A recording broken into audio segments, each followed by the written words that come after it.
This is your home for St. Cloud State hockey, keeping you up to date on the NCHC. One-timer, come in, they score! Ripped in! A bomb from Pervix! Women's WCHA. So Dana Rasmussen fires and she scores! Dana Rasmussen for the Huskies alongside The National Hockey League. Kaprizov in for a chance to win it! He scores! Kirill the Thrill is for real! Welcome to the NHL, a game winner! And everything from the state of hockey. St. Cloud Cathedral is now 42.6 seconds away from wrapping up the school's first ever title. Welcome to the Huskies Warming House Podcast Den.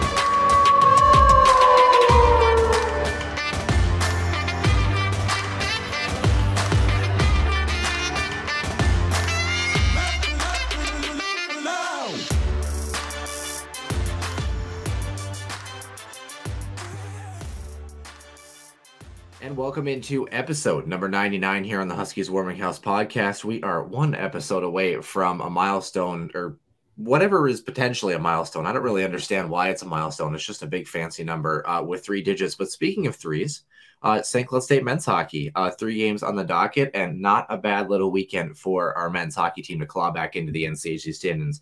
Women's hockey had 3 games this week as well, plus a St. Thomas game that we have yet to talk about. So those are also in there as well. I didn't throw it in the notes and just realized that, Nick. So good luck with that. Anyway, you're welcome. We're actually going to predict a little bit of some NCHC finishes as well and kind of see what our predictions are going to be and take a look at the finishing schedule for the NCHC and where we think the teams are going to end up, and a little bit of tiny discussion about the Minnesota Wild. You won't want to miss it, and we'll start, as always, with quite a few topics in Center Ice View News and Notes in the Huskies Illustrated Weekly Roundup. Center Ice View News and Notes. Center Ice View provides you with the best coverage of St. Cloud State Huskies hockey, from game notes, recaps, photos, and more. Go to centericeview.com.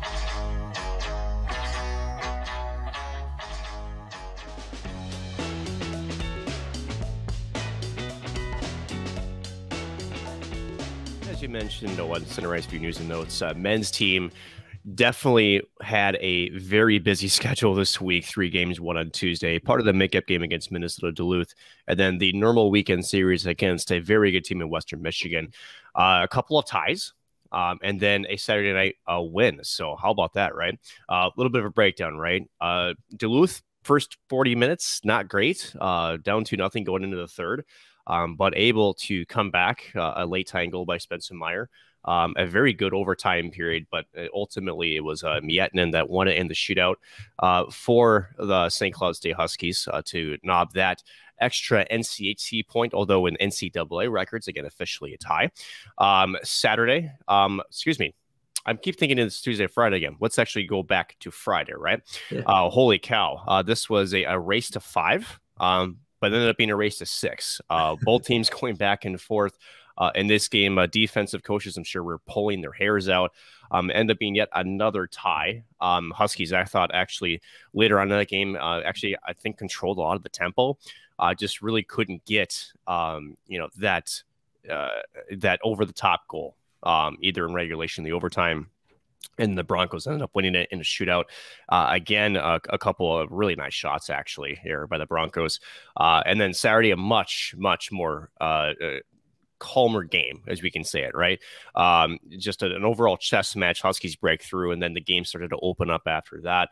Huskies really were in control again in the third period. I potted a couple, end up being pretty close, but then getting the insurance goal on the power play, then an empty netter by Kupka. So spectacular week overall. Micah Miller, Zach Okabe, Kranilov, Mettinen, and then Lidke. I thought also some names that stood out this weekend. But now, after this week, SCSU overall 15-9-3, 7-7-3 in the NCHC conference. The big other series to watch was Duluth taking on Denver. Duluth coming back on Saturday after being down 2-1 in the third. They scored 2 consecutive to take it 3-2. So that was a nail biter. So Huskies still 4 points away from the Bulldogs. But these teams will face again, actually 3 more times here before the end of the season. Speaking of next scheduling, right? St. Cloud will travel to Omaha to take on the Mavericks. Had a bit of a tough weekend themselves this last weekend. And then it's Colorado College back at home before another Tuesday makeup game, the 22nd, again against Duluth at home as well. Yeah, so to put that in order, it's actually Omaha followed by Duluth and then Colorado College to cap end on that one. So we get Duluth right away here. And then Duluth will actually bookend the season as well, too. The Huskies will finish up at Amsoil Arena there. So we'll have some more schedule predictions as we hit our extra ice session today. A lot of things to look forward to as well. Nick, women's hockey news. Close, but no cigar for St. Cloud in 3 of the 4 games. They did get a victory on Sunday, but a couple of WCHA powerhouses giving them a little bit of trouble later on in the week. Let's start with Sunday, shall we? Emma Gentry, Allison Green, and Nicole Ness, the 3 goal scorers. The Huskies jumping out to a 3-1 lead, ultimately holding on 3-2 against the St. Thomas Tommies. Shots were 25 for St. Cloud and 25 for St. Thomas, so a pretty even game on the docket on that one. As we move back over to Tuesday's hockey game, the Huskies welcomed a makeup game against Ohio State, ending in a 6-2 loss for St. Cloud. Sophomore Samuel Holma peppered 45 shots in that hockey game. Taylor Lind and Gentry, again, the lone goal scorers in that one. The best chance of the weekend, I think, for St. Cloud to get a victory came on Friday night, hosting the University of Minnesota against the Gophers, where a 5-3 loss saw St. Cloud actually enter the game in period 3, tied 2-2, and they were actually up 2-0. Emma Gentry and Nicole Ness were the 2 goal scorers to get the Huskies started in period number 1, and then the Gophers did what they normally do. Olivia Savar tacked one on at the end of that hockey game, and Savar would be the lone goal scorer on Saturday as well. The Gophers, again, taking care of business a little more cleanly in a 5-1 win. So the team moving to 9-19-2 on the season and 4-18-2 in the WCHA. So what does that mean? Well, Nick, we are kind of ticking down towards the end of the season already for women's hockey. They host Duluth in their makeup game this Tuesday at 3 o'clock. So women's hockey has Duluth this Tuesday. Men's hockey has Duluth next Tuesday. For those who are keeping track, that game's at 3 o'clock for anyone who is looking to kind of head on over to the Herb Brooks National Hockey Center. And then the women's team will actually head to Duluth this weekend to finish off their regular season before the WCHA quarterfinals. So, Nick, a lot of hockey, and I think we're going to get sick of saying the word Duluth if we haven't already. Not really. I like Duluth. I do too, actually. I like Duluth. And I like Max, for all of you who are wondering. Max Beach is a good guy. It's always a good rivalry, honestly. Yes, it is. And again, for those who I know I preach him a lot, but Scott Salem, just an unbelievable human being, has that program just buzzing. So I mean, it's one thing. It's one thing to have that competitive spirit, right? That you want your team to do well, and you want that good battle, and I think that's what makes that connection between the Huskies and the Bulldogs so much more special. They just play the game the same way. You could call it their pillars of success, right? Are built around their coaching staff and just the culture they have, and it's just a wonderful environment to just even kind of sniff at, because we really don't know everything.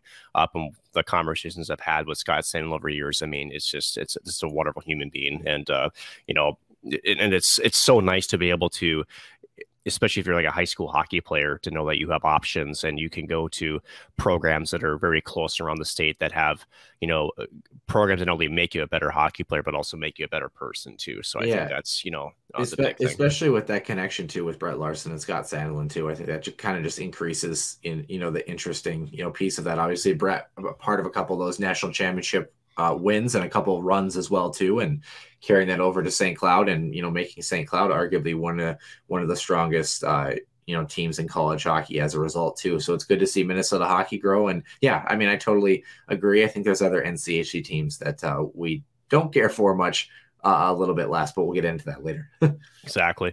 Speaking of not caring for less, I mean, there's nothing else to say, Noah, right? Other than Chicago just can't seem to stop tripping over themselves, honestly. More news is that the team had announced they had fired a longtime athletic trainer in their AHL affiliate following an investigation of sexual harassment. Trainer DJ Jones had been terminated in November. This news, although recently broke, I think last week or earlier this current week, And according to sources, the person alleging the sexual harassment was a member of the team's ice crew, and the allegations were from an incident that happened again years ago. So this was something that it appears was handled in a similar way. It wasn't really dealt with. And then most recently, these allegations came forward. Now, I suppose if there's any bit of good news here is that it sounds like once these allegations made it to the right people, it was dealt with actually pretty efficiently. So maybe some signs of progression there, but still, Chicago just can't seem to keep the bad PR out of their headlines. So that's unfortunate there. Speaking of headlines that are confusing and maybe not so much good, right? Arizona. Announcing that they have officially reached an agreement with Arizona State University to essentially lease from them in their new building for the next 3 seasons. This has been also endorsed by the National Hockey League. One thing it has not been endorsed by, and this is important, is the NHL Players Association. We could have an entire discussion on that later. But according to this agreement, again, what is now a 5,000-seat arena, although likely with renovations because, again, the NHL cannot use collegiate locker rooms. They got to keep separate things. It's likely going to reduce to as low as 3,200, maybe somewhere in the 4,000 range. And this agreement would keep the Coyotes in that facility between 2024, maybe 2025. They have a 1-year additional option. Here's what's funny, Noah, is that this is all under the assumption that this proposal in Tempe gets approved for a brand new permanent facility, which has not happened yet. So it's interesting because at the end of it, this is fine, right? At least kind of. They have somewhere to play, but they also don't, right? So we still have to keep an eye on the Tempe proposal. It sounds like, again, there's another potential option north of the current site, the one that's been that they actually did a proposal for. But at the end of the day, the Coyotes are running out of options for Arizona. There's no question about it. So we'll keep our eyes on that. Let's continue on forward in management and coaching news. So a lot of changes, actually. So how about starting in Edmonton? Because apparently Dave Tippett can stop pucks in net. Yes, that was not a shout out to Mike Smith. He was relieved of his coaching duties in Edmonton. Jay Woodcroft, it was his essentially interim replacement. Montreal also relieving Dominique Ducharme, and also giving former NHLer and one of my favorite smaller players to watch, Martin St. Louis, the new coaching gig up there in Montreal. It sounds like, St. Louis also gave a 3-year extension to Craig Berube. Also did a couple of St. Louis players receiving extensions, Robert Bortuzzo for 2 years and Logan Brown for a single year. And then because we don't have enough news to talk about, let's continue on to this train. Scott Niedermayer, Cup champ, right? Special advisor to the GM in Anaheim. Danny Briere, also in Philadelphia, new as special assistant to GM Chuck Fletcher. There's no doubt in my mind Danny Briere is going to eventually kick Chuck Fletcher out of his seat very soon. And then, seriously, the way that Chuck Fletcher has completely botched the Philadelphia Flyers team in a very short amount of time, it is actually kind of sad that Flyers team is in complete free fall right now. And in Vancouver, this is actually pretty exciting. Cami Granato, who had actually been a scout for the Seattle Kraken this year, was named the Canucks' new assistant GM. So pretty cool, actually, for Cami Granato. First, I think, women to be in an assistant GM role in an NHL front office. And this is after being the first female pro scout for an NHL squad here for Seattle. Again, she was named in 2019, a full year before the team actually started really to do, and actually getting any players. So good for Cami. And hope to see what she does with a team in Vancouver that has been actually a little bit better now under Bruce Boudreau. Yeah, and moving from Seattle, who has only won like 16 games this year, so we'll have to see if both of those squads can kind of pick themselves up from their respective slides in the Pacific. Let's move on to our last topics here. Player extension, a trade, signing, some injuries, and a retirement. Let's start in Tampa. 3-time Stanley Cup winner Patrick Maroon earned a 2-year extension, while Owen Sound's Matt Guzda, netminder, signed an entry-level contract with Florida this past week. This has kind of been one that has kind of slid under the radar, but still made headlines. The Panthers were one of a handful of teams looking at the OHL standout who's posted some pretty darn impressive numbers in the net this year. Toronto was one of the other teams that was really linked to him for a long time, and kind of interesting that the Panthers, who I would say by no means, even with the loss of Devin Levi in that trade last year, are not necessarily struggling with goaltending depth, so to speak. Not really. But add it to the pipeline, why don't you? Speaking of our goaltenders in the Minnesota Wild, a minor league deal between the Wild and the Montreal Canadiens saw netminder Andrew Hammond. He's headed to Montreal for forward Brandon Baddock. And in retirement news, other netminders just weeks after his much-covered return to the NHL, Boston's Tuukka Rask has hung up the pads after 15 seasons. This one was kind of sad to me to kind of see this one end up the way that it did. But the 34-year-old, 4 games this season after returning from hip surgery, but he just didn't feel like his body was up to the task. I mean, some players just kind of hit that point. Speaking of Montreal, we're curious about a guy like Shea Weber and seeing if he's ever going to make his return to the National Hockey League. Doubt it. But Rask was a first-round pick of a Canadian team, the Toronto Maple Leafs, back in 2005, dealt the next season.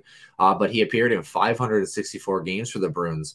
And I didn't know this. I mean, I kind of knew it, but it's still impressive when you think about it, Nick. The Finnish netminder completing his career with the 4th best save percentage in league history, a .921. Dominik Hasek leads the pack with a .922, followed by Hall of Famers Johnny Brouwer and Ken Dryden. So that's some pretty impressive company. And Bauer and Dryden both have a .921, but beat him statistically because I believe of games played, I think is what that comes down to. But pretty impressive stuff from Tuukka Rask. Before we head on to our injuries, Nick, anything you wanted to add about Tuukka? Because obviously you and I, his career was smack dab in the middle of us growing up and watching the game of hockey. He was a goaltender when he took over for Tim Thomas, right? Tim Thomas was he was an entertaining goaltender watch, but Tuukka Rask is much more sound in terms of his positioning. He was a very quiet goaltender, never seemed to get rattled unless you had a long fuse big bomb. There were a couple of times where he had a bit of like an on-ice exorcism for himself, but he's a hell of a competitor and a very, very solid goaltender. Watching him win a cup in 2011, he essentially carried that squad to that cup victory. So it's sad because, coming off of that injury, we had doubts. In fact, I expressed my doubts that he would make a return. He ended up making one, which was more than I thought that he would do. But then unfortunately, it just seemed like that injury wasn't behind him. And at his age and, after winning a cup, I think he just felt like at this point, this was just, the right time. And I think it was for Tuukka Rask. And again, he'll go down as one of the league's best goaltenders, as you mentioned before, and for Boston for sure. So we wish him the best, and it's just an unfortunate way to end your career. Yeah, kind of interesting. I think actually it was Tim Thomas in 2011, though. That was kind of Tim Thomas. You're right. The main guy. It was 2019 that he really carried the Bruins all the way through. But of course, St. Louis getting that one in Boston in Game 7 in that one. But nonetheless, like you mentioned, yes, and he is a Stanley Cup champion. I think there was talk about him trying to get one of his own. Obviously, back in 2019. Obviously, having the painful memory of 2013. As well too, the Chicago Blackhawks. Yeah, that's the Dave Bolland, less than a minute left, Game 6. Yeah, and Stu Bickle tying that game up from Jonathan Taves, because we love talking about that group of Blackhawks. Anyway, although we do hope that Stu Bickle is obviously doing much better with his story as well too. Moving on. Let's talk about some more Central Division foes. Nathan McKinnon finally returning for Colorado, but Edmonton losing Duncan Keith for a month with a concussion, and forward Zach Cassian for 1 to 2 months with a fractured jaw. And the Philadelphia Flyers, like you mentioned, continue their slide and losing one of their better players, sidelining Sean Couturier, who just had back surgery, who ends his year with 17 points in 29 games.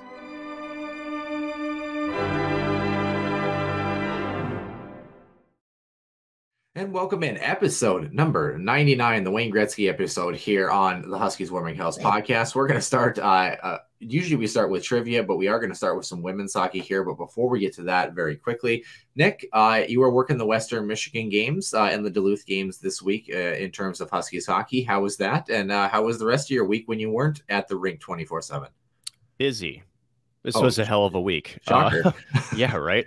Not that my schedule already isn't, jam packed. What's the gas bill looking like? It's not good. We'll put it that way. But it's these weeks that when you get through them, right, and you look back, you're gonna almost want them again. Mm-hmm. It's kind of weird, but yeah, in the moment, it's stressful. Between especially the Tuesday game against Duluth, and then obviously the double Friday, Saturday here against Western Michigan with some women's funds, thrown in there as well. It's been a grind.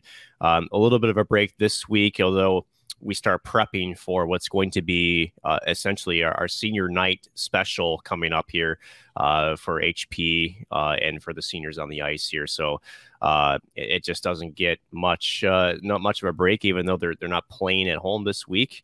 Actually have some other broadcasts I'll be doing. I'll be doing some high school hockey, Lakeville North on Tuesday, and then also some basketball. Yes, I said basketball on Friday there down Lakeville North as well. So, wish me luck. Just put it that way. Just remember, Nick, the ball goes in the hoop, and it's 2 points or 3 points, and sometimes 1. Oh, okay. I can figure that out. Yeah, I've actually called a St. Cloud basketball game a couple of years back, and actually it was a lot of fun. You don't listen to what the scoreboard says though, Nick. You just make up points depending on how good you think it was. Okay, that's what I do normally. So yeah, I'm a pro at it. It'll be fine. But let's actually talk about the women, shall we? I say disappointing for a couple of reasons. One, first of all, I'm not trying to take anything away from the Gophers. Nothing at all. They're a solid hockey team. We all know how good they are. Yeah. But St. Cloud gave themselves a chance, and it's just like they just don't know how to hold a lead. And that's, you're up 2-0 to the Gophers. And it was 1 goal. It was the 2-1 goal. And for whatever reason, it's just like the panic button goes off. And instead of just playing the same way and playing confident, you saw them cheat. You saw them, not making crisp passes. You saw them making essentially, the wishing type plays, right? So they got out of their game plan so quickly. And by the end of it, and especially the backbreaker, it was tied in the last, I think, 18 seconds of the second period, I think on Saturday. And then the wheels fell off from there. It's just, it's unfortunate to watch. It is because they were in control of that game. Yeah, Minnesota had a lot of shots, but a good chunk of them coming from the outside. And at the end of it, when you're almost ready to steal a game, Noah, there's certain things you just have to, just mentally, right? Just continue to tell yourself, just, don't waver, don't get away from the game plan and stay true to what you have to do. And it's almost like this team has zero confidence in themselves because, again, it took 1 goal and they were still had the lead, and you could just see everything melt as far as what they were trying to do in front of them. And it ended up being more disappointing than I wanted it to be because, again, I thought they played better than what the score ended up saying. And you could see how the game changed from the way they played and the minute Minnesota got any momentum with that first goal. It's just disappointing. Yeah, well, shots 60-17 on Friday. So, I mean, that's a lot. That's a lot of shots. And then 47 to 20 on Saturday as well, too. But yeah, like you had kind of mentioned, I mean, does that a little bit go back to, though? I mean, when you look at, St. Cloud as of late, they're not used to holding big leads, especially against teams like Minnesota. And I think, when you haven't tasted success and then suddenly you start to find it against a team that maybe you didn't particularly think that you would jump out, in front heading into, the second period, and then, maybe having a chance to have a lead heading into period number 3.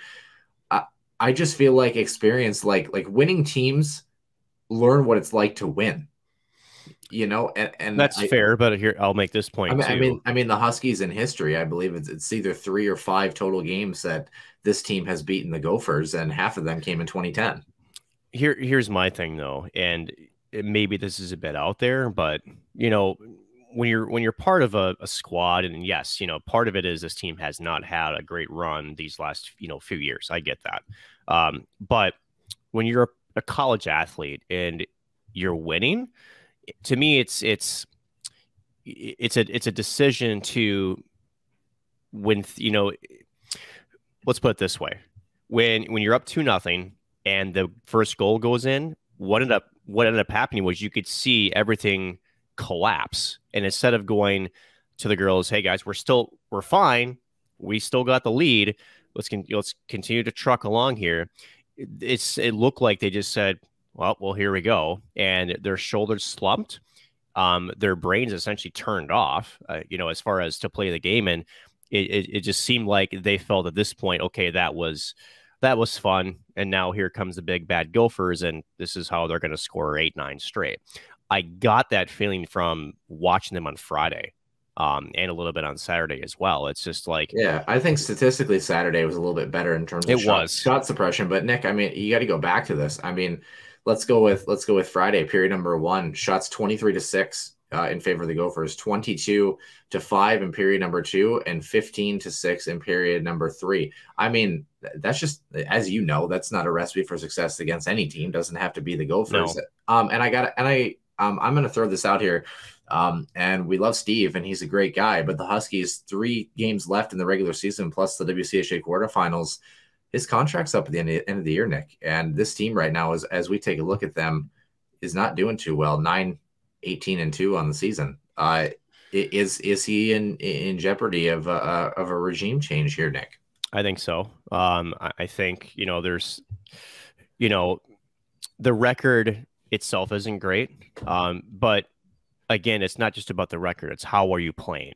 How are you developing, and how are you recruiting, right? I think actually the recruiting has actually been okay under his regime. But although, we could say that a lot of that is being done by both Molly and Janelle, at the end of it, I do think there is a conversation to be had with Steve McDonald. And I like the guy. I think actually he's a very good human being. But unfortunately, in the business of sports, whether it's college or pros or whatever you call it, success dictates your future in that position. And right now for St. Cloud, I just don't think there has been enough of a jump with him taking over the helm in his 3 years being the head coach. And I do think there is a very large possibility of the conversation of a change at the head coach position. It's going to come down to what Heather Weems feels. I think there is going to be some input from the players as well, and kind of see where it goes. It's not a fun story, right? Because even if you're talking about a coach that hasn't won a single game, we're hearing the same conversations with Rico Blasi, and it's like, no, the record isn't always the main driver of the conversation. Is how are you playing? Are you building towards something? And that team in St. Thomas, Rico, has got them playing. A bit of a disappointing weekend for them, but we'll digress from that conversation. But he's building that program. And especially, and going back to St. Cloud, again, the recruiting has been there. The results haven't been there. So it's unfortunate, but I do think that there's a very, I think it's over 50%, we'll put it that way, that Steve McDonald may not be renewed in his contract. And I guess the last question here before we talk about some current Huskies in the Olympics and kind of how that's going on, is this, let's flip the coin the other direction. Is this a Steve McDonald issue, or is this an issue related to maybe the program just not having those extra 1 or 2 players that are game breaking? What I'm trying to say is, if Steve McDonald's not returning, does it go back to more recruiting? Are the Huskies just missing some pieces here, and a new coach might not fill that void particularly well? And that's a fair conversation. That's why I brought up recruiting in the first place, right? If you are building towards something, if you are getting some of those recruits, right? If you are making progress, right? Then that's a different story. Because let's be honest, the Huskies women's are missing pieces. They're missing, especially pieces on offense. In goaltender, they're going to have to replace Emma Paluzny. They have Sani Ahola, but you still want more depth in the goaltending position. God forbid injuries or whatnot. I think Ahola actually has played pretty darn well in her time here for St. Cloud, but just not enough high-end talent. And again, it's tough, especially with the program in its most recent history. It's hard to recruit into a program like that. So that's a huge part of the conversation. But I do think there is something to be said about coaching going back to Friday when you have a 2-0 lead and there just isn't a belief that they can finish it. And I think that there is something to be said about coaching in that situation where, you can take a team that isn't maybe the most high-end skilled, but you can still make them play and believe. I mean, let's bring football into this. Look at the Detroit Lions of this year.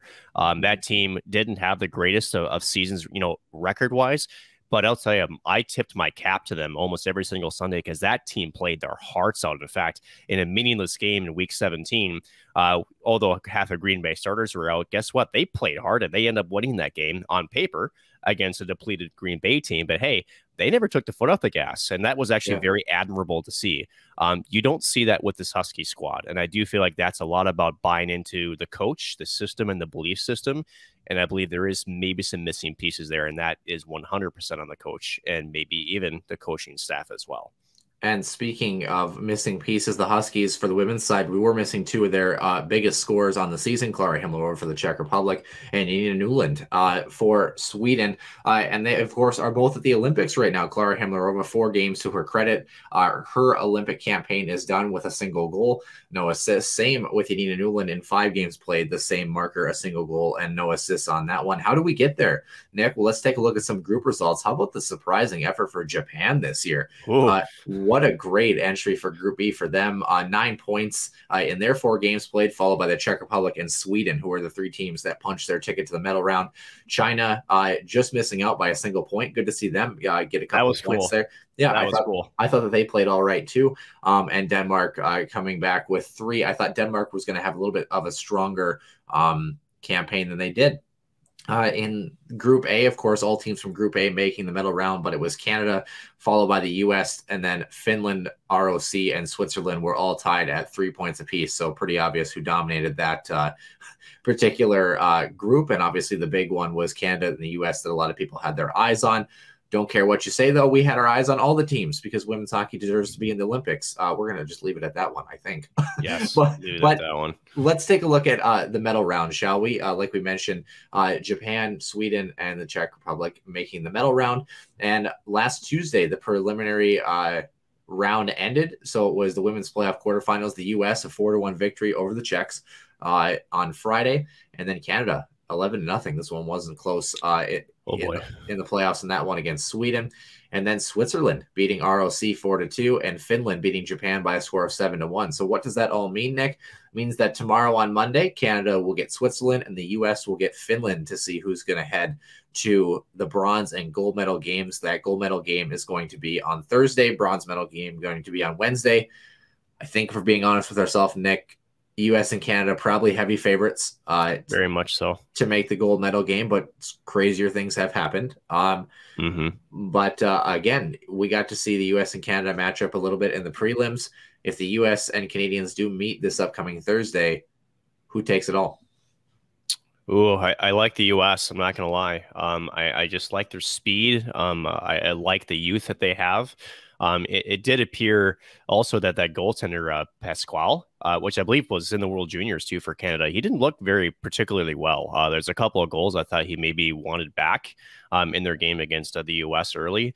But at the end of the day, I think the U.S. has got the depth. I think they've got the speed and the skill to do it. And, in a very, I'll say this for fans of Team Canada, if this is NHL players, I have a different answer for that. But I'm still talking women's hockey here. That too. Yeah, that too. one of those days. Yeah. If there were NHL players on the women's team, they might give them a boost. Yeah. But yes, to kind of throw that in there, you are right. You are kind of jumping into the men's. I think for women's hockey, that Canadian team is a lot stronger than we anticipated, and they look really good as well too. But we will jump over to the men's here. Why don't we? Only two or three games played for most of these teams as we kind of enter Sunday, / almost Monday for a lot of people that are in Beijing. But the U.S. and Canada, like you mentioned, did match up. The U.S. did look very good. I thought in their preliminary schedule there, the next game for the United States, Canada's actually playing China right now, and the U.S. is actually playing right now. They're up playing Germany. Yeah, up 2-1 against Germany. So, and that I'm trying to look here. Men's schedule here. That actually might be it for the prelims. I think today is the last day, if I'm not mistaken. So we are actually going to move into some playoff stuff here quickly. But the U.S. Sitting atop Group A, followed by Canada, Germany, and China. ROC narrowly leading Denmark, the Czechs, and Switzerland.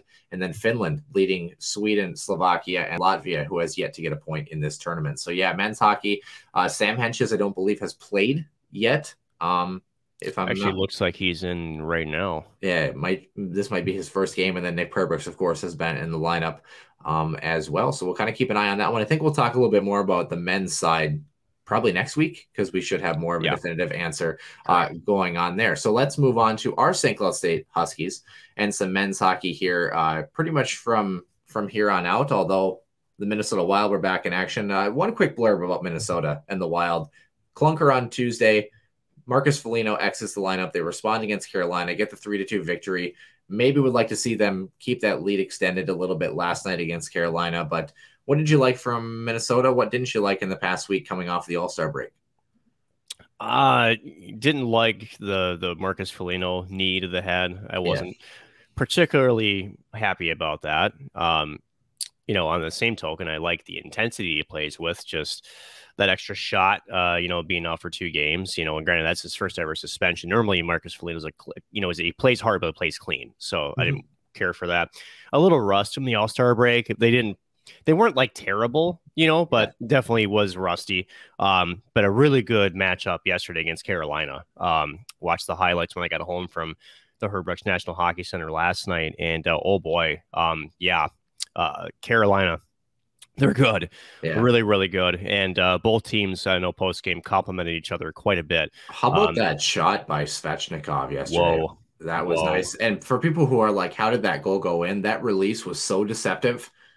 Like, I think it just surprised Cam Talbot. And I don't care who you are. When you got north of 95 or 100 coming at you on a wrist shot that you didn't expect to see coming. It was too.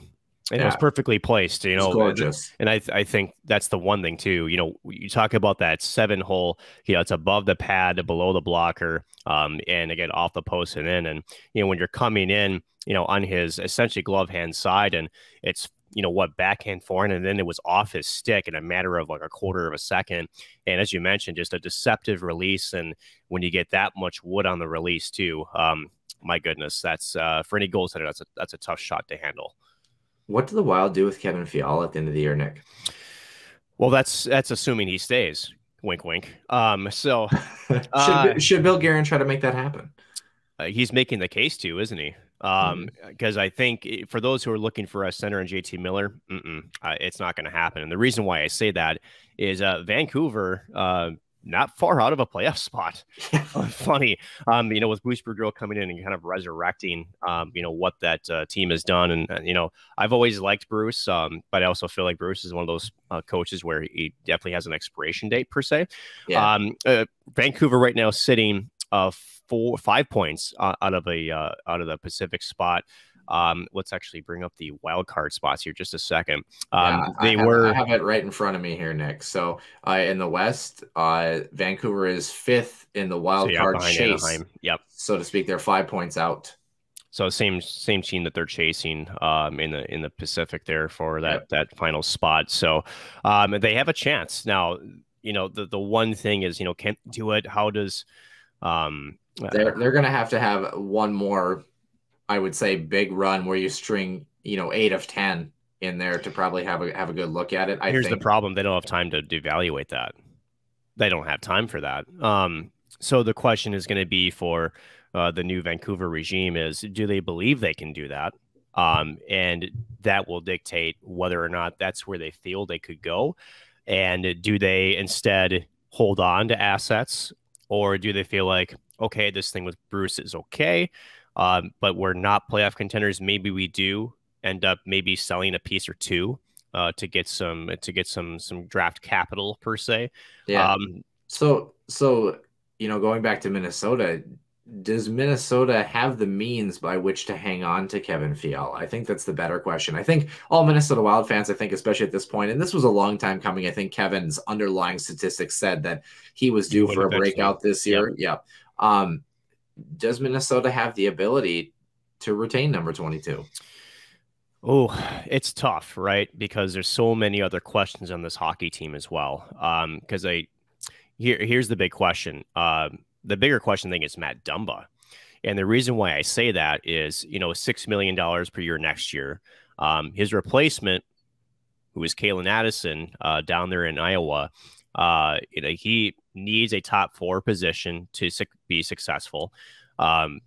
Guess what? Kalen Addison could be in that spot. The problem is Addison is not a big defenseman, and Minnesota, by and large, is not a big defensive core. Also, Matt Dumba, as much as I like Kalen Addison's game, is very similar to Jared Spurgeon. I think Dumba's shot and physicality, I think, put him in a class above Kalen Addison at the moment. But the problem is, again, the cap crunch. And so there's a bigger puzzle than just looking at one player in Kevin Fiala.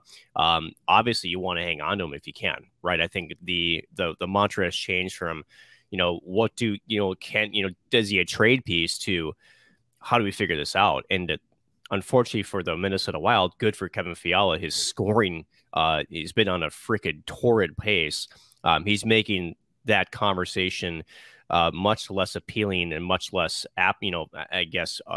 probable for the Minnesota Wild right now. If you're general manager Bill Guerin and it comes down to the season, and let's say you have a chance to retain Kevin Fiala, but it's going to cost you maybe $1 million more than you anticipated, do you keep Kalen Addison and do you get rid of a guy like, for example, Alex Galagoski? I think Nick Bukestad and some of those guys obviously are maybe on their way out, but I'm saying if it comes down to it and you need one more player to go, is Alex Galagoski, for as good as he's been for Minnesota, is he maybe the guy that, is the tight budgetary cut in favor of a prolific goal scorer right now? I think so. Yeah. Because unfortunately, as good as Alex Galagoski has been, and I think if there's one thing that Bill Guerin has proved is that, because we all saw with, Carson Susan being let, was it 3 defensemen gone for the Minnesota Wild?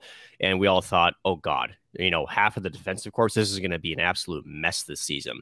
Now we've got uptown problems. Holy cow. How about John Merrill and Dmitry Kulikov in that third pair? And they've been excellent. So I think what the argument is, Galagoski at his age, and granted he's still good, I think he's replaceable. I think you can replace him with some much cheaper money. Now, I know that when you overpay a defenseman also, and I think Michael Russo also touched on this as well, which is, you kind of give him that a little bit of a boost and see if he does take maybe a discount second year. But I do think the Minnesota Wild are in a position where he has to. He has to take a discount to stay here. And if he doesn't, that's either a trade or a free agent acquisition. But I do think Galagoski is the sacrificial lamb in this instance to try to, again, circumvent a very tough cap situation. You have Victor Rask coming off the books. I finally see that saga finally ending. Although when he's been called on, he's been good. He's been good. I mean, as far as a depth piece and that's the thing, he's never complained. He's never complained. That was actually going to be my next one. If he's league minimum, do you keep him? Actually, yes. I think so too. If he's league minimum, you get him for $950,000, $850,000. Sign him because he's been nothing but a guy who has accepted his role, and it's hard. Pro athletes want to play. And it's so hard sitting in the press box.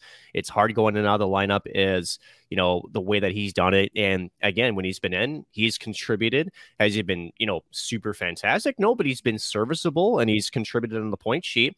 Hasn't been a total defensive liability. I think the guys love him from what it looks like. And he's a good dude. Yeah, he is. He's a good dude. And that's the other thing. If there's anything that, let's talk about rumors, right? Anything with the Parise Suter buyouts was really, sort of cementing the flag, right? Which is we're doing a culture change. And Victor Rask, you can say what you want about he is as a hockey player. That's fine. We can debate that all we want, but you can't debate what he is and how he's handled being in the position that he is. He's handled it professionally. He's been nothing but a great supporter of his teammates as well as the squad. You can't find that a lot, around very much, especially with, again, if I'm sitting on the bench, I'm being selfish. I'm like, God damn it, get me in the play, right? Yeah. And he's handled it as best as you can. So yeah, if he says, give me a contract, I earn, $950,000, I'm signing that all day long. Yeah, especially if, unfortunately for Nick Bukestad, has not had the greatest year, and now he's been injured. He is skating again from what we've heard, but, just one of those years in a contract year that has not looked good for him. My final question about the Minnesota Wild, obviously, if you haven't guessed by now, St. Cloud State hockey, men's hockey is going to be extra ice for sure, and then some. Is Alex Oligoski, as much as he wants to be a top 4 defenseman, and probably could at a lot of places, I still think, in the league, is he a guy that would ever take a look and say, I'm willing to be a third pairing defenseman on this hockey team at $1.2 million to try to continue with this group, provided Kevin Fiala is retained, providing Kalen Addison makes the jump?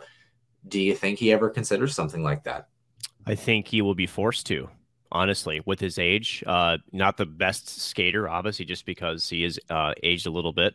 But the problem is that he's played well. And so there's going to be teams out there that will probably, tap the interest on him a little bit. But again, the question is going to be the cost. And easy for another team to quote unquote overpay if you only throw a man like that $2 million and think that he could be a good second pairing defenseman that fills a lot of, roles for you.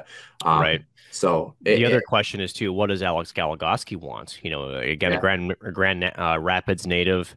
Does he want to stick around Minnesota? Does he like it here? Or does he want to continue to just try to get as much dough as he wants? And does maybe, another team throw him $3.5-4 million for a season or two, right? Just to continue with the services. To me, I don't see that happening because, again, they higher the age, the higher the risk of the contract.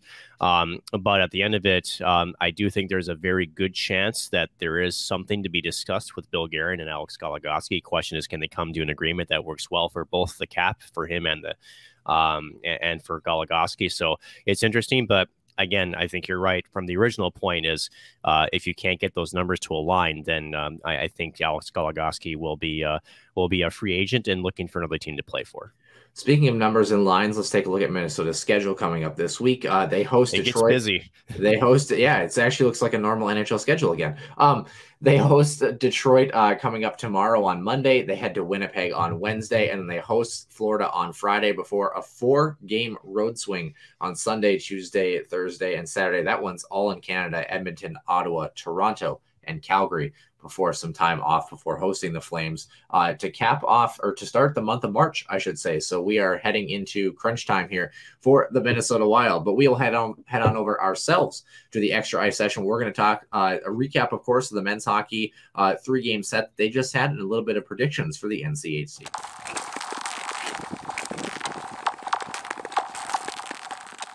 And welcome into the extra ice section, Nick Maxon alongside myself, Noah Grant. Nick, I have some news for St. Cloud State Huskies fans related to NCHC teams. There's a team that we're going to be cheering for down the stretch if you're a Huskies fan, and you're not going to like it.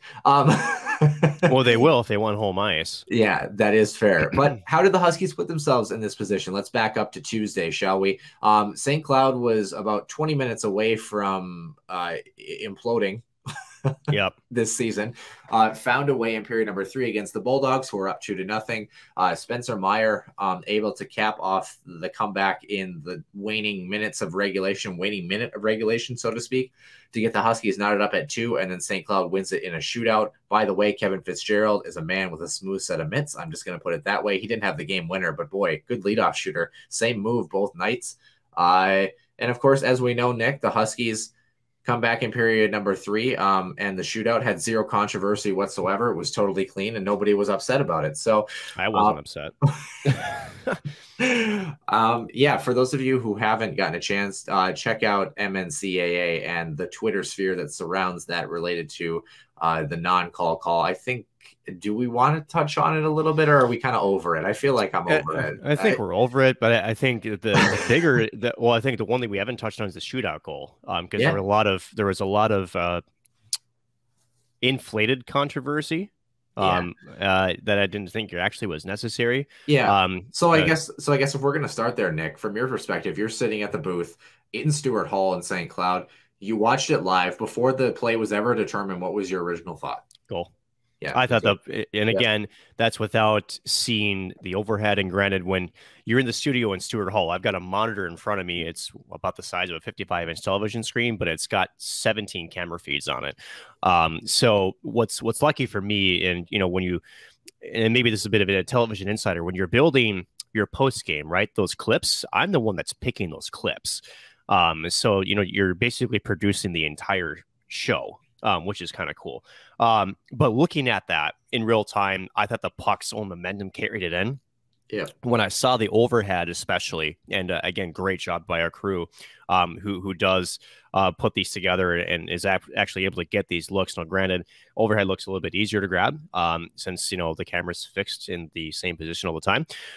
But what we saw was essentially the pad at the goal line.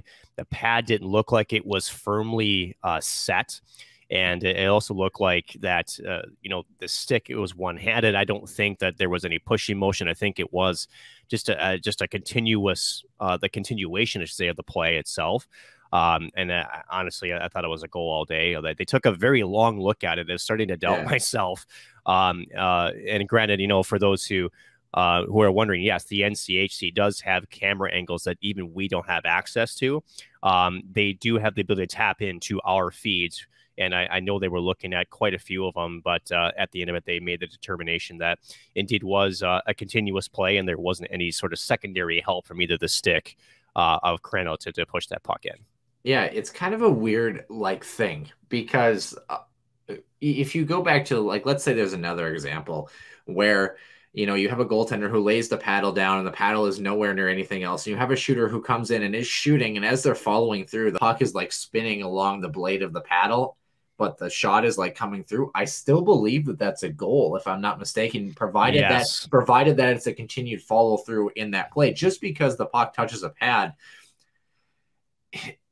the play is it's dead, but it's not, because of the fact that the player is still allowed to finish their shooting motion. And that's exactly what happened. Is you have a player who is coming through and he's shooting, and as he's finishing the motion, his stick and the puck and pretty much the goal line all come into contact at the same time. And we talked about it on MNCAA as well too. I mean, that play was so close on the goal line, and it was called a goal on the ice, that I don't even know if you want to make the argument to say that was the follow through a second shot, or whatever you want to call it. I mean, it was called a goal on the ice. I don't think that there was enough there to bring it back. Overturn it. Yeah. No, and from the looks that I saw, again, you're looking for something definitive, right? Which is, was the stick jammed into the pad to push it over the goal line, or did the pad kick the puck out and it was flicked in again, basically? Right. Yeah. Something where it wasn't part of the original play, right? Pretty much where the puck separates from the stick of the shooter. And then comes and recontacts the stick. And I don't think that ever happened. No. And again, I think that the momentum piece is what really, I think, sold me on it. Was if you watch the whole play start to finish from the overhead cam, you could see that the puck hits the pad. The pad actually is already going backwards. So it wasn't firmly planted. The stick was in the vicinity. And again, one hand on the stick, and Cranel's body is actually by the post. So there's no way you can get leverage on that. And just from the momentum of the play, the puck itself actually crosses the goal line without any additional help. And that's the key thing is, is it helped across? Then it gets waved off. But instead it was its own momentum that carried it on through. And therefore a continuation of the original play, therefore goal counts. Yep, I definitely agree. Let's move on to Friday night's game, and a little bit of an up and down game. And sometimes you just have nights like that where they're barn burners, where you're down by a couple, momentum changes, you tally 3 straight, team finds a way back. Boy, that shot by Western Michigan to tie that hockey game, that was about as Poland. Perfect. Whoa. Yeah, that was about as perfect of a puck as you can get. And I don't fault David Rennick. I thought David had a great weekend. I thought he had a good string of 3 games, all things considered. I mean, he had 1 or 2 that I think he'd like to have back, obviously, but that's just goaltending. And by and large, especially on Tuesday, he kept his team in that hockey game. So as we move to Friday, I mean, do you chalk that up as David maybe being a little bit deep in his net there and being out of position, or do you think it was just one of those shooters who caught a goaltender in between at the right time and was able to. He was in between 100%. If you actually watch the play, Rennick was essentially sliding to cover the post, and I think Poland just surprised him with the shot. Yeah. Because that's the thing with the goaltender. I believe this was a 2-on-1 opportunity too, as well. I think there was another weak side winger that was available. 2-on-2. So as a goaltender, you're reading the entire ice, right? You're reading the shooter. And sometimes, when you make that commitment to go to the post and hug it, and Poland saw that again, head up the whole way. And you have to tip your cap sometimes to a great shooter. That was a hell of a shot. He had 5-6 inches to place that puck. Was David set to the post just yet? Nope. That's why, again, I mentioned he was in between. But that's really not a fault of him. That's just a shooter timing it correctly and putting a lot of mustard and putting it in the right spot. That's just a great shot. To kind of explain that for people too, because you're saying, it wasn't really David's, fault, how he kind of leaned off the post there. For those who don't know, if you watch any player kind of enter the zone and do a similar zone like entry, coming down towards the goal line there, goaltenders a lot of times, I don't want to say cheat off the post, but they're playing the percentages. They're anticipating what is the threat, what's going to happen here. Like you mentioned, just perfect timing where you catch a goaltender just slightly in between and shoot it at the right time and maybe surprise the netminder, because that's what made the play, so exciting, is not so much the placement of the shot, but the fact that, he knew, or didn't really know, but kind of had an idea that Rennick might cheat just a little bit, might just lean just a little bit, and that's all he needed to put that puck in the net. So it was a very savvy shot. One of those that I was like, yeah, Rennick might want that one back, but it was just, timing. That's a good shot. Yeah, very good. And, the Huskies, a lot of things to look forward to, I think, on that Friday night as they moved into Saturday. There were some defensive things that obviously needed to be cleaned up, but I think anytime you put a 5 spot up in the NCHC, that's obviously a very good start. Yeah, and then one comment on Friday. We actually talked about this on MNCAA as well as last week. I thought that one of the big keys to the Huskies turning this around was getting to Dave Shayak hockey, which is the grease pan goals. Yeah. And sure enough, on Saturday, he mentioned that quite a bit. And holy cow, did Joe Molinar drink like a bottle of lightning fluid? Like, what the hell got into his head? Seriously, hey, once he gets close to tournament time, man, he starts to ramp it up.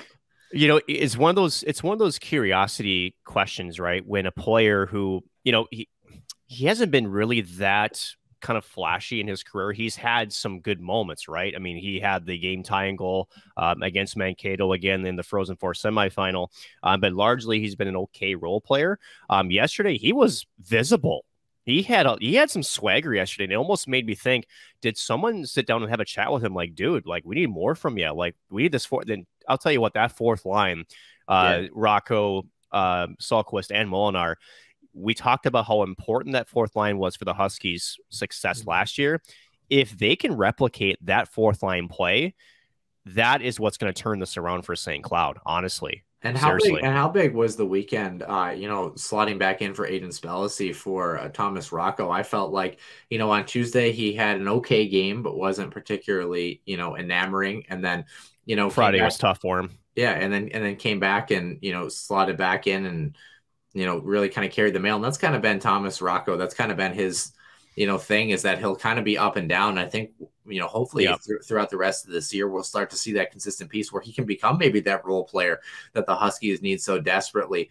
But a much better win for the Huskies on Saturday. And I think by and large, and I said this even on Friday, I think if St. Cloud has similar efforts in the playoffs moving into tournament time, I think they'll give whoever they're playing a good run for their money. Obviously, some things to clean up. We know that, but trending in a much better direction than they were, I think, a week ago. The alarm bells, we're shutting them off for the time being now.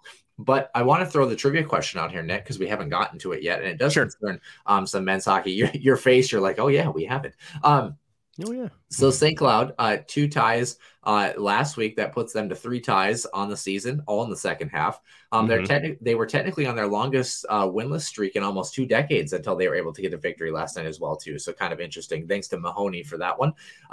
However, which 2 seasons hold the record for most ties in a single season, and how many ties in a season was it? I don't expect you to get the years. You can take a stab. But how many ties is the most ties in NCHC? Sorry, in NCHC. Okay, that limits the year. That's good. Yes, sorry. No, you're good. Because we've had how many ties this year? 4? 3. 3. Yeah. Let's go 5. You're close. It's 6 ties. So much wow. I think is how you say that. Was our winner. That? Yeah. That's just me making noise. 2017-18 under Bob Motzko, 2019-20 under Brett Larson. Yep, the Bemidji series. Yep, that had 2 of them, I think, right? Yep. In fact, in 2019-20, if I'm not mistaken, it was actually one of the years had all of the ties in like weekend series or like in sequential order. They were in groups of 2, so it was kind of interesting to see that. So let's go by year, shall we, Nick? First NCHC season, 5 ties. Then from 2014 to 2017, those 3 seasons all had a single tie only. 6 in 2017-18, 3 in 2018-19, 6 in 2019-20, 3 obviously this year. And how many last year, Nick? I don't remember a tie. 0. It is the only time in NCHC play that the Huskies have not finished the season with at least 1 tie. So there's another fun fact and another trivia question for you. But yeah, let's kind of take a look a little bit now. Is there anything you wanted to add about St. Cloud State and the way that they're playing before we move on to some NCHC? I'm sure that you have something that you want to. Yeah. So just holy cow. This team is, Friday, Saturday was basically a roadmap to how they have to play the rest of the season. You don't want to get into a horse race. Then part of it is just the way these teams like to play. But also, I mean, how about Dave Shayak, Nick Oliver, and RJ, the new assistant video coach here coming over from CC, getting them to adjust on Saturday. Just much better, especially through the neutral zone, really just limiting Western Michigan's attack through the middle, really taking away their speed, much better exits out of the zone, although at times, and again, with good teams, it's not always going to be perfect. And then, especially for both these teams, which relied on the stretch pass a lot on Friday, just not relying on it, using their feet to get out of their zone. So just much better. You could call it not home run hockey, I think is the phrase. So just much better control, much better shorter passes, and just a much better zone time too. I think a lot of that on Friday, it was just so many plays in the rush. And, I think how you wear teams down is you got to cycle, you got to get below, hold on to the puck a little bit and wear them down that way. That's how they won against Western Michigan yesterday, is you have to be able to take that puck possession and use it to your advantage. And I think St. Cloud much more control than that instead of being a pop gun offense on Friday. That's how they have to play the rest of the season and to be successful. And that's a winning formula, not only for the NCHC, that's a winning formula for the NCAAs. And again, a lot of traffic in front. They were taking punishment. They were getting in the dirty areas. Again, something that we have not really seen as of late. Again, I said it last week. I'll say it again. They have to continue to do that. That's going to be their formula for getting back to Boston and to try to have another crack at a national championship. I have a shout out for somebody here, Nick, before we take a look at the NCHC. I have a shout out to Caleb Peabody. And you know why I say that? That man endures Twitter. And it's I don't know how he does it. And it's impressive because I was chuckling. When I say chuckling, I mean it facetiously, somewhat. But watching some people on Friday night act like this team was the worst pile of garbage they've ever seen, and then after Saturday's game saying, should I travel to Omaha next weekend? It's like, okay, well, yeah, let's just have some faith in the thing. But right. Speaking of the thing. Let's take a look at the current standings here. The NCHC only has 3 weeks and change left here in the regular season, right? February 18th and 19th, this upcoming weekend, is the next set of games, followed by the following Tuesday for the Huskies, then February 25th and 26th, and then March 4th and 5th. And then we are into playoff time and the Frozen Face-Off the next couple weeks after. So currently, Duluth sitting at 41 points, followed by North Dakota, Western Michigan, with 34 points, Duluth with 29.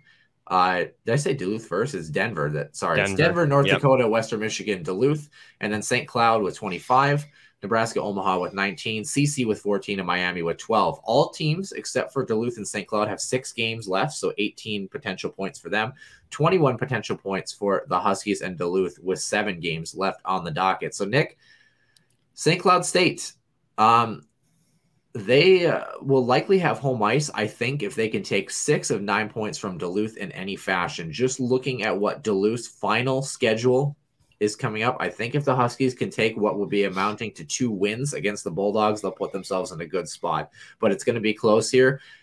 St. Cloud State, Huskies fans, you are rooting for the Denver Pioneers, the Miami Redhawks, and Nick. North Dakota this week. North Dakota all the way through, actually. So let's kind of take you through a little bit. So Denver has Western Michigan coming up this weekend. So I think third place is not out of the question, but Western Michigan has to really kind of implode, and the Huskies have to play well, very well. Yes. The Huskies have to win at least 5 of their last 7 to even give themselves a sniff, and Western Michigan can pretty much only lose 5 points, I think, or something like that. Yeah. So a game and a half, if you want to put it that way, and their last opponent is Miami. So put that in perspective. Not going to happen. So Denver's got Western this upcoming weekend. St. Cloud State, of course, has Omaha. UND has the Bulldogs. So we are going to be big North Dakota fans coming up this weekend. And Miami has CC. Now the Huskies will host Duluth that following Tuesday before taking on CC February 25th and 26th. Duluth actually has Miami the following weekend. So how big would it be for the Redhawks to grab potentially their 4th or 5th victory? They gave Duluth, and they gave Duluth fits too in Amsoil. In fact, it was the Bulldogs won Friday, I believe, tied that Saturday. And they also gave Denver fits as well too, almost stealing that game as well. And they gave Omaha more than fits. They really ruined the Mavericks weekend and put UNO kind of out of contention for chasing the Huskies down as well too.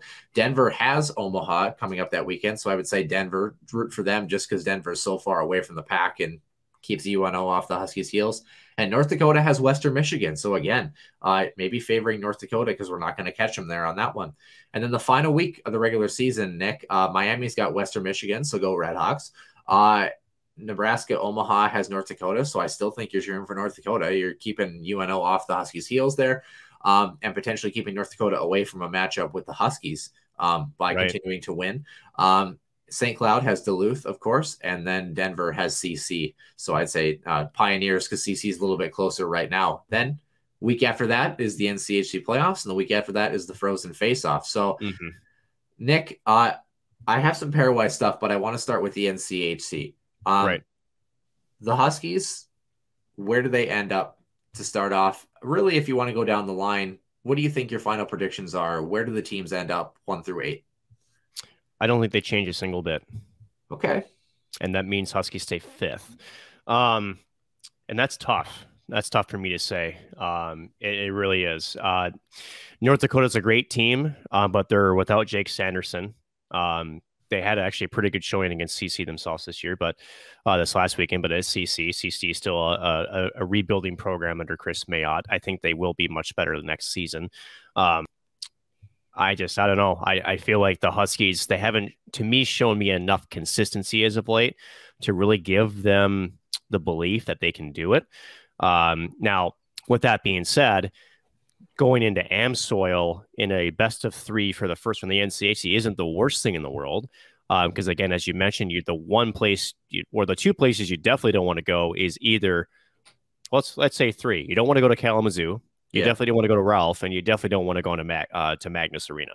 Yeah. So at the end of it, as you mentioned, to put it in perspective, why we say, hey, keep voting for North Dakota and for Denver to keep winning, because you don't want to face them first round. You want to at least get to the Frozen Face-Off and then take your chances at a neutral site at the Xcel Energy Center. So, and I think for St. Cloud, I kind of want to see, because they were the underdog last year. And I think they kind of owned that identity pretty well. In fact, I don't know if I'm mistaken, but they had a pretty successful postseason, maybe. Yeah, it was all right. It was okay, right? So, and I think for them, it just gives them something to continue to kind of get to fight for. And again, with this conference, there's no short of anything as an easy weekend, right? Now, the schedule does, on paper, favor St. Cloud these next 2 weekends, which is fantastic. Yeah.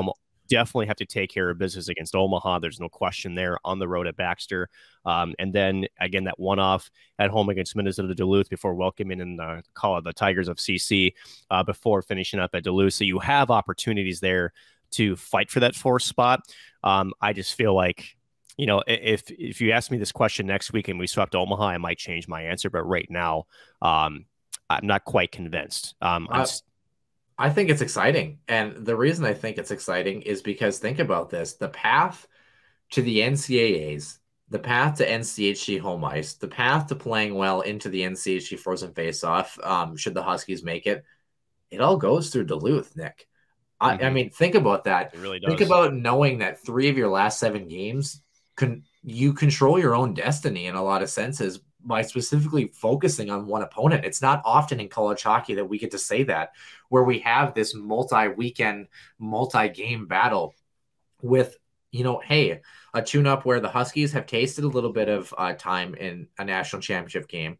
They're facing a team that went to 5 overtimes with North Dakota last year, and before that was the reigning NCAA triple champion for over 1,700 days with the stoppage of COVID. I mean, Nick, what better opponent would you want than to try to tune you up to try to head into the NCAAs here? I think it's exciting. And like you mentioned, scheduling-wise, like we said, the Huskies have Omaha this weekend. North Dakota's got Duluth. St. Cloud has Duluth that following Tuesday. St. Cloud's got CC, while Duluth has Miami, so a couple of teams that are lower in the docket for both teams. But then March 4th and 5th, the Huskies will match up against Duluth once again. So North Dakota, I think, is going to be very pivotal this weekend too. But and how about this, Noah? Let's actually put this in a little bit more of a wider picture. It's not even just a best of 3 right now. It's almost a best of 6. Because if the schedule and the standings play out like it is, regardless of whether St. Cloud's in 4th or 5th, guess what? Minnesota Duluth is in 4th or 5th as well. So they're the first round matchup right then and there, which means, in that sort of a holy cow, almost like a Stanley Cup playoff best of 7 series, right? This is going to be quite the battle. You talk about exciting, right? Holy crap. I would be okay with going up to Amsoil to play Duluth. They've had success in that building. Again, whenever these two teams play, it's always just a joy to watch. And I think, as you mentioned, because Duluth, for whatever reason, and this is something we'll have to catch on with our other podcast, MNCAA, and get Max Vich's, but for whatever reason, Duluth seemed to turn it on during playoff time. They're a tough out. Do they lack a little bit of offensive firepower they have in years past? Yes. But they still know how to win those tight contests. They still know how to drag out games. They know how to frustrate their opponents. So, and again, these two teams know each other well. So it's never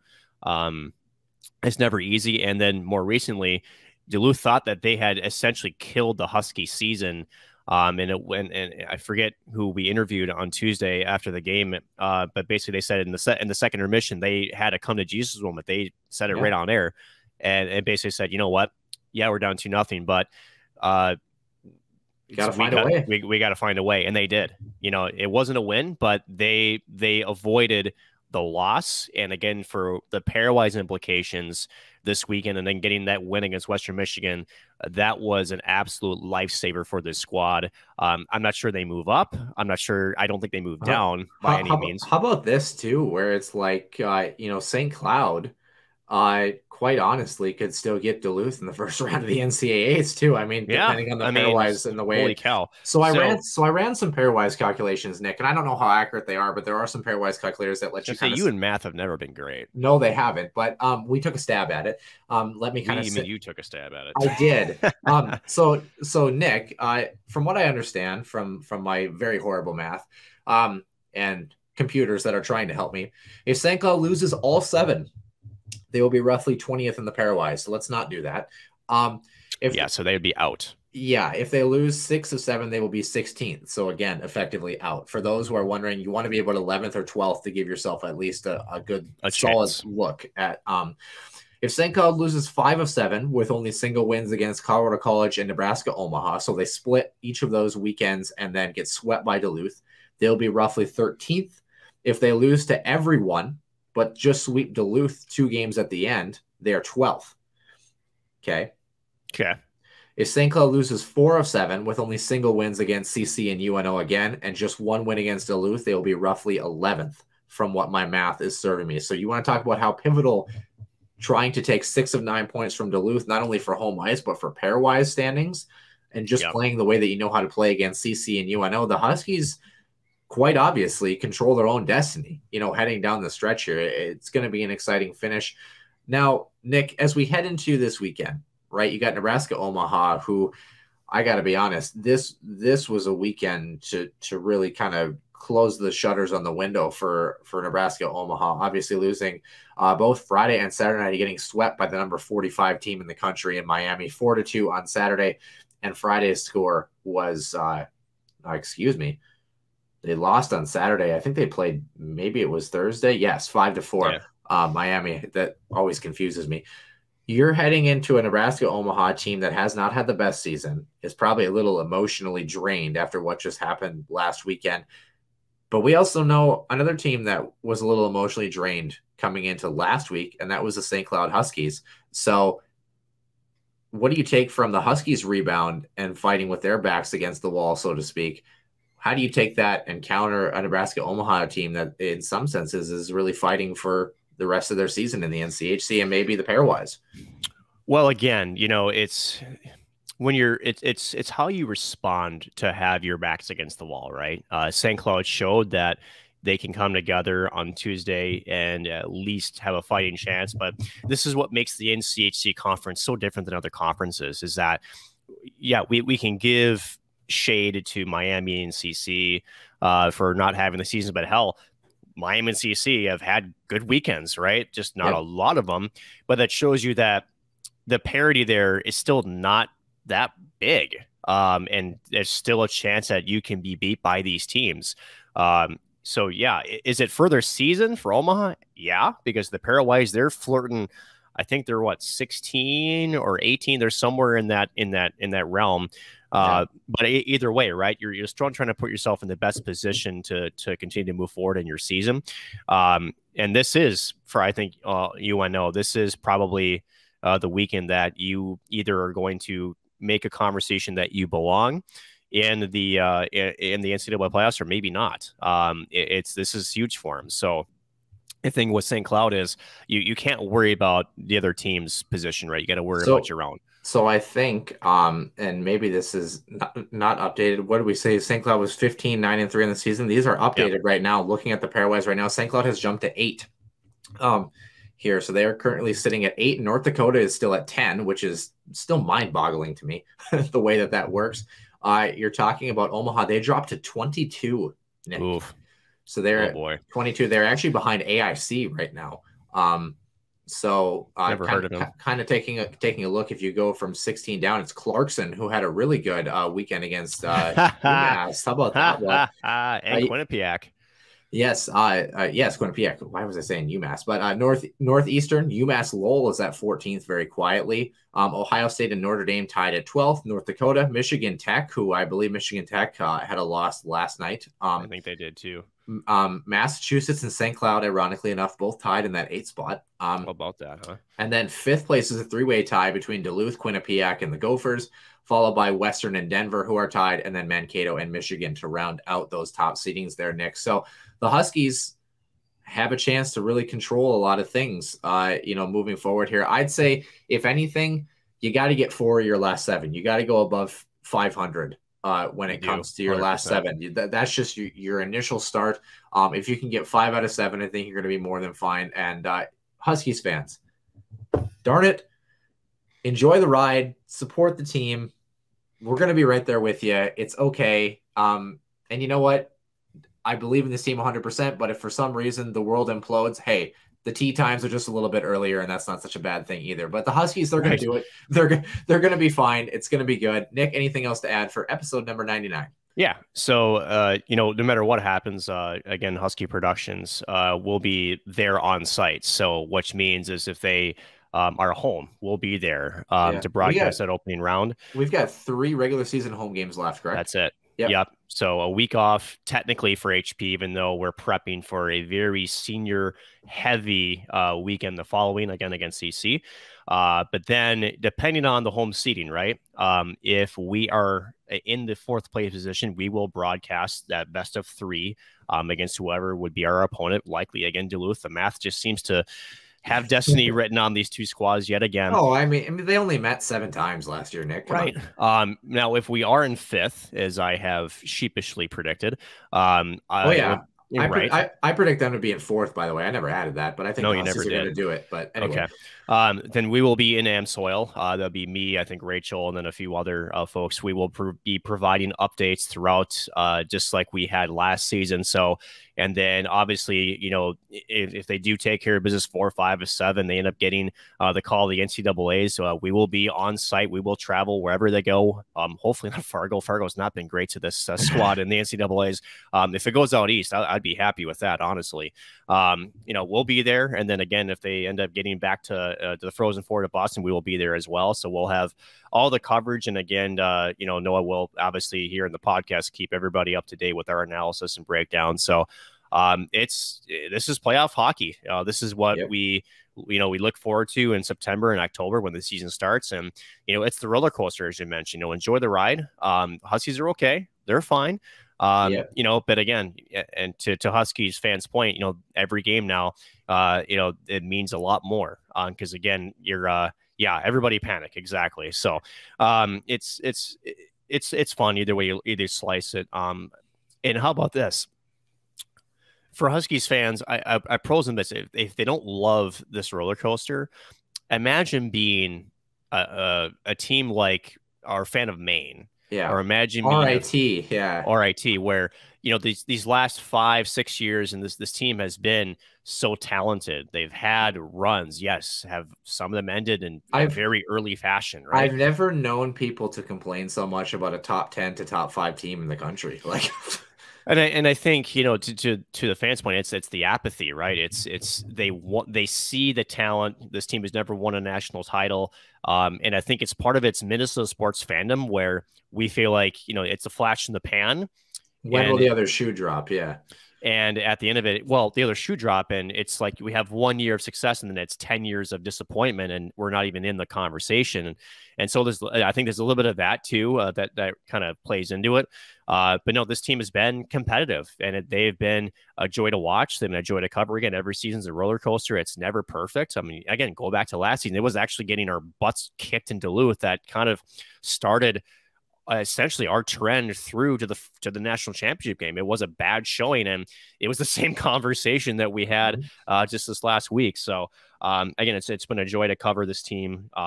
You know, it's weird to say this because as a senior, and I guess I'll throw this at the end before we wrap it up here, Noah. You know, from not only the coaching staff, again, the folks at Husky Productions, the players who have been not only come on this show, but also help with HP, you know, giving their time so graciously. It's been an absolute blast. And as weird as it's going to be, you know, whenever the season ends, whether it's going to be sometime either March or April, however that is, right? It's going to be a highlight of my career that I won't forget, and it's going to be. I can't wait to see what this final couple chapters has in store, and I hope we ends with raising a big trophy. I just hope that when you go out to Pittsburgh, you bring Caleb and I a steak back this time. Just saying. Well, I won't be in Pittsburgh for those who are knowing who are Frozen Four is. That's in Boston. So. Yeah. Could be, but that steak in Pittsburgh was pretty where are damn the good. regionals this year? By the way, that's a quality question. That's a great question. I think Fargo was one of them. Of course it is. Well, it wasn't last year. Remember, it wasn't last year. Yeah, maybe it will say here. It does have the regionals because those are just like the Frozen Fours. They do get picked ahead of time. Well, of course you have one of the non-conference games, of course, is in Tempe. But let's take a look. Atlantic Hockey, Loveland, Worcester, Colorado, Allentown, Massachusetts, Allentown, and Albany, Pennsylvania, and Albany. Okay, so a lot of actually out east. Holy cow! Yeah. Anyway, that's good. I'm okay with that. Bring us back a steak. Yeah, right. Why is Albany on the docket again? How about that building last year? Kind to the Huskies, but not kind to Pucks. That wasn't Albany, wasn't it? No, that was Bridgeport. Oh. Are we sure? Yeah. Can you tell that we covered this team? Anyway. One of us does. Just kidding. That will do it for the last double-digit show in St. Cloud Huskies Warming House podcast history. Nice recovery. You know what? Well, you monologue for about 5 minutes, and I actually sat there quietly, so my brain doesn't know how to process that. But nonetheless, we are going to be back. We are going to be back. We are going to be back for the century mark, which is just about how old Nick Maxon is. You won't want to miss it. Close. Episode number 100. Don't forget St. Cloud State women's hockey on the docket this Tuesday and Friday, Saturday against Duluth, home and away to finish off their season.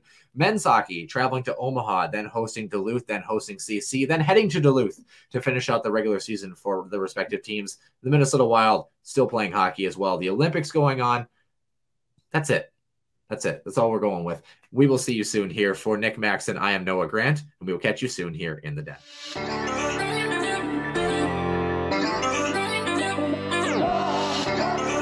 One-timer coming, they score! Ripped in! A bomb from Pervix! So Dana Rasmussen fires and she scores! Dana Rasmussen for the Huskies. Dwayne Kaprizov in for a chance to win it. He scores! Kirill the Thrill is for real! Welcome to the NHL, a game winner.